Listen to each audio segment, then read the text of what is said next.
Hi guys, it's Mrs. Dahl, and I am here to explain one of my favorite assignments. Well, you know I have several, but this is definitely one of them.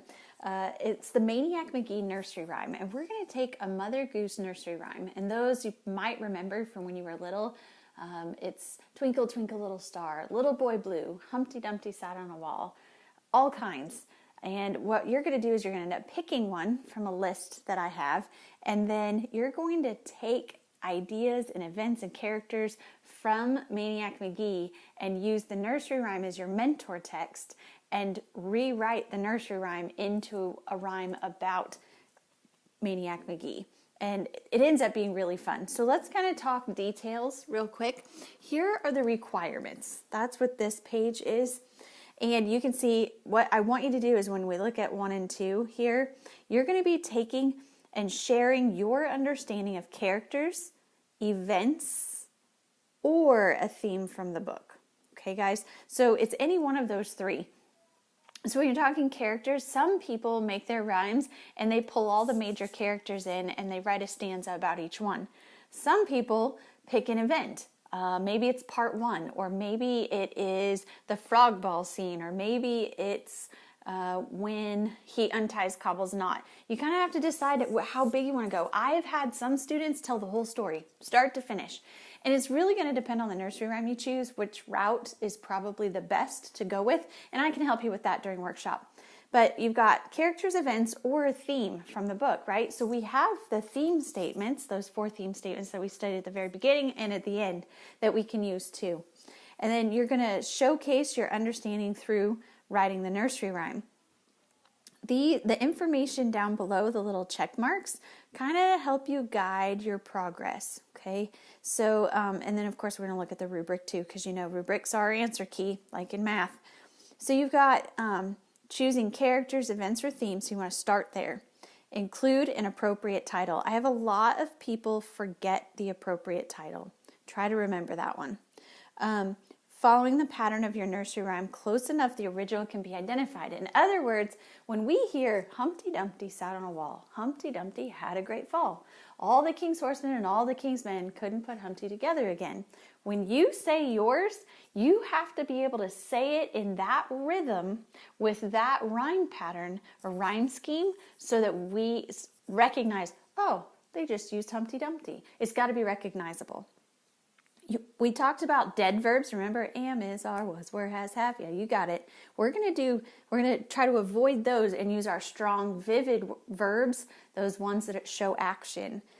Same with the adjectives and adverbs. This is where, we studied and paid attention to Jerry Spinelli's plays on words.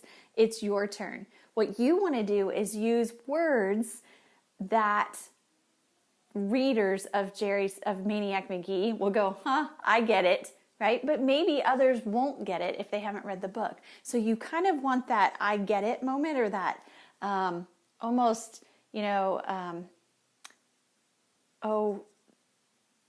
sort of secret between readers of sorts, okay? And then obviously you want your details to be accurate. That means, guys, that you have to go back in the book and look for ideas and details of the space that or the event or the character that you're looking for, okay? You don't want it to be Encyclopedia D that gets torn up, right? That would be wrong. And you want to be specific. You don't want to just say it's a book that got torn up, because then that leaves out that the reader gets it thing. You want it to be Encyclopedia A. And then you can kind of see the rest of those there, making sure that you're getting the essence of each of your characters. Okay? All right, let's take a look. Okay, we're looking at the rubric. Remember, rubrics are our answer key. And so we want to make sure that we're looking and aiming for the 5. This is the highest score you can get in each of the categories. So the first category I look at is ideas and content. That's where, did you pick a strong event, or did you cover it with good detail, or pick the right characters? Did you tell the whole story? But I'm looking for the details, the specifics, the fact that they're accurate, and also that you've chosen words that kind of give that, I get it because I've read the book type of thing. And that your knowledge and insight, you can see that it says here, your knowledge and insight, or a unique perspective lends to a satisfying ring of authenticity and originality. So there are a lot of big descriptive words, but really what we're looking for is, did you go basic and just hit for what came out of your head first and write it down? Or did you kind of get some things flowing and then go back and really look in your text and try to make it even more detailed or even more specific and tweak things so that it's a really strong piece. Ideas and content is worth double. So that's 10 points there. Then you have organization. I'm really just looking, did you follow the rhythm and the rhyme pattern of your mentor text? So does it sound like Twinkle, Twinkle, Little Star, or does it sound like Little Boy Blue, or whichever nursery rhyme you ended up picking? And does it go forward? Do you just sort of stop abruptly? Maybe you picked part 1, but you sort of like just end. Or maybe you pick the frog ball scene and it just stops. Or you pick some characters, but you didn't feel like writing 5 stanzas, so you wrote 3 stanzas. Does that make sense? That's kind of what you're looking for there in organization, that it feels like it flows from start to finish and it feels complete, but also that it follows the nursery rhyme scheme and pattern. And rhythm. And then, of course, conventions. So think cops. And keep that in mind. Okay.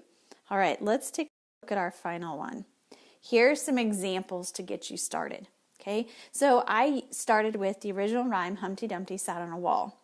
I went with, you can see this one here. I decided to do when Maniac goes into Finsterwald's backyard the second time.